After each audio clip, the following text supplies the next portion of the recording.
you ever had one of those mornings where everything is quiet, a little too quiet?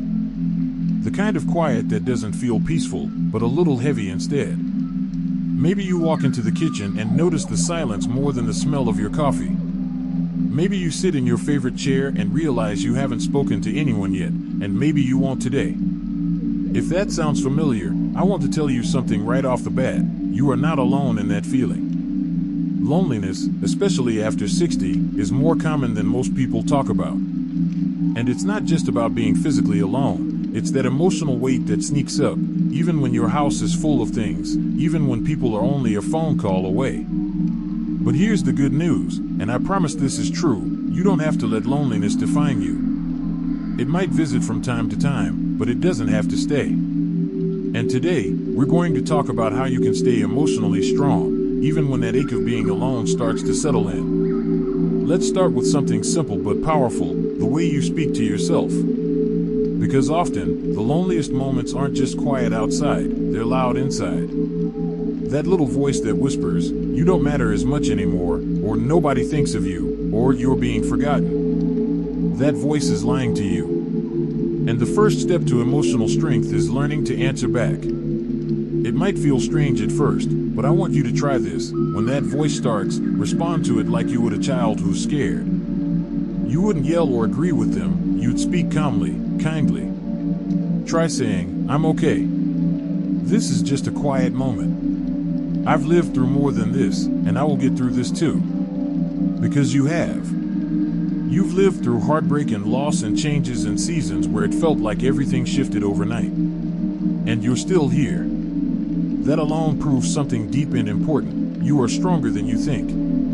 One thing that helps when loneliness hits is to create little moments of connection, not always with people, but with life itself. Take notice of the small things that bring your senses alive. The way sunlight hits your window. The way your favorite tea smells as it steams. The feel of your hands in warm dishwater. These moments may seem small, but they anchor you. A woman I once met in her early 70s told me that when her husband passed away, the silence in her home was unbearable. But what helped her most wasn't filling it with noise, it was learning to notice the beauty she'd once overlooked. She began lighting a candle every evening before dinner. She'd hum old songs to herself while watering her plants. These tiny rituals became her way of saying, "I'm still here. I'm still living." That's emotional strength, choosing presence over numbness. And sometimes, the path back to that strength starts with movement. When you feel lonely, your body often tightens, curls in, almost like it's trying to hide. So do the opposite. Get up. Stretch. Walk around your home. Step outside if you can. Breathe. This isn't about exercise for fitness, this is movement for release. Your body holds emotions. And when you move, even just a little, you send a message to yourself that says, "I'm still in motion. I'm still part of this world." One gentleman told me that when he feels that heavy, lonely weight come on, he simply puts on his shoes and steps out onto his porch. Even if he only stands there for a minute. Even if the sky is gray. Even if he doesn't talk to a soul. He says just the act of standing in fresh air reminds him he's not stuck, he's still alive. You see, emotional strength isn't about pretending everything is fine. It's about doing one small thing anyway, even when it's not. One cup of tea. One phone call. One song that brings you back to yourself. That's the kind of resilience that truly matters. And yes, connection with others still plays a role, but not always in the way we think. It's not about needing a big group or daily social visits. Sometimes it's enough to smile at the neighbor walking their dog. Or to send a short message to someone just to say, "I'm thinking of you." Not because you're desperate for a response, but because that act of reaching out gives you purpose. Let's not forget that loneliness doesn't mean something is wrong with you. It means you're human. It means you have a heart that's still longing to be seen, to be heard, to be known. And you are. Right here, right now, someone is listening. Someone cares. I care. So take a deep breath. You've come this far. You've handled so much already. And you have so much left to give, to yourself, to the world, and to the quiet, beautiful life that still surrounds you, even when it feels hidden. Now that we've talked about how powerful it is to speak kindly to yourself and reconnect with simple, grounding moments, let's go even deeper into what emotional strength really looks like when you're feeling alone. Because the truth is, there's no one-size-fits-all answer. Loneliness isn't a problem to fix, it's an emotion to honor, move through, and learn from. And one of the most healing things you can do in those quiet moments is to find a way to express what you feel. Sometimes, the heaviness of loneliness doesn't come from being alone, it comes from holding everything in. Thoughts that swirl in your head.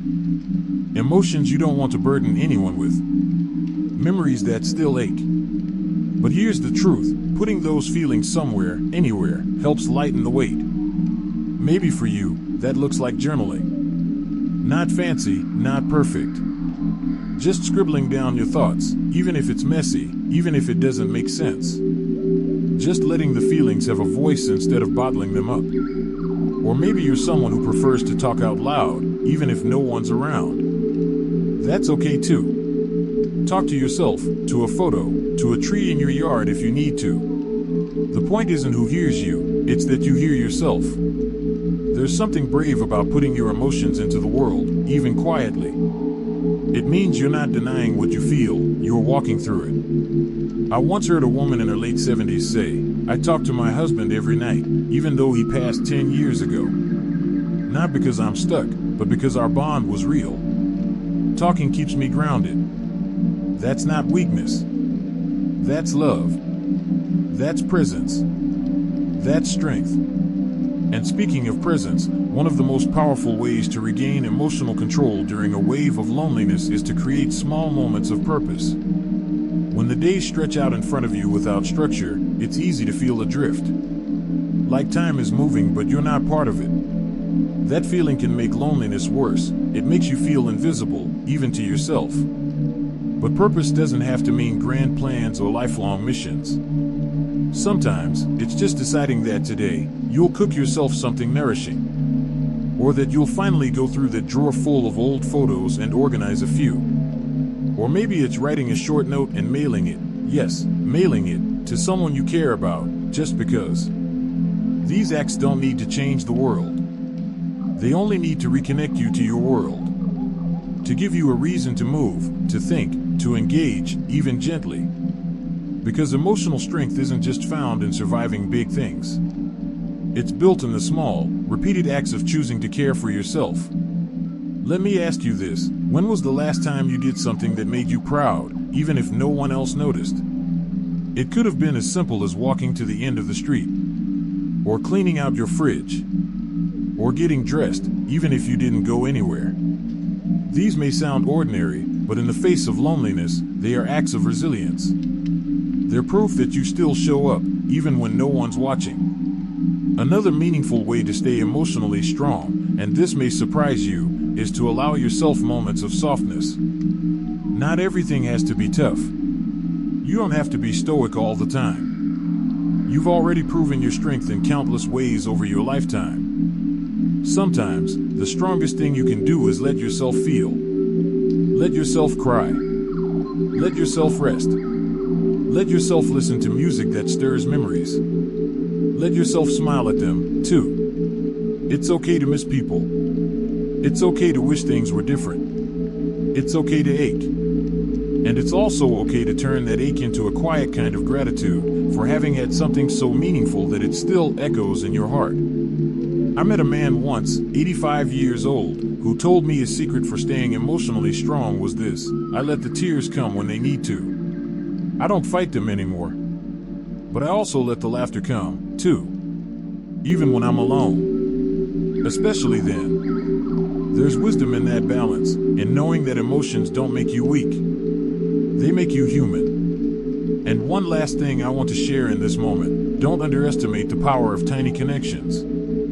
Loneliness can sometimes lie to you and say, no one cares. But all it takes is one honest moment of connection to remind you that you are seen. Wave at the mail carrier. Thank the clerk at the store with your full attention. Compliment someone's dog. comment on a video like this, yes, even that counts. Every time you make even a small effort to connect with the world around you, you push loneliness back a little. You remind yourself that you're still part of something. Sometimes, we think we have to wait for someone to reach out first. But emotional strength means being brave enough to go first, even with something small. Because the truth is, the world is full of people who feel just like you, who are also waiting for someone to see them, hear them, speak first. You could be that person for someone else, just by being yourself. There's something so powerful about realizing you're not broken, you're simply human. And that feeling of loneliness that creeps in from time to time? It's not a sign of failure. It's not a sign that you've done something wrong or that you're unlovable. It's a sign that you still feel, that your heart is open, that you still care deeply, even if the world around you has gotten a little quieter. What I want you to remember is this: you don't need to wait for someone else to rescue you from loneliness.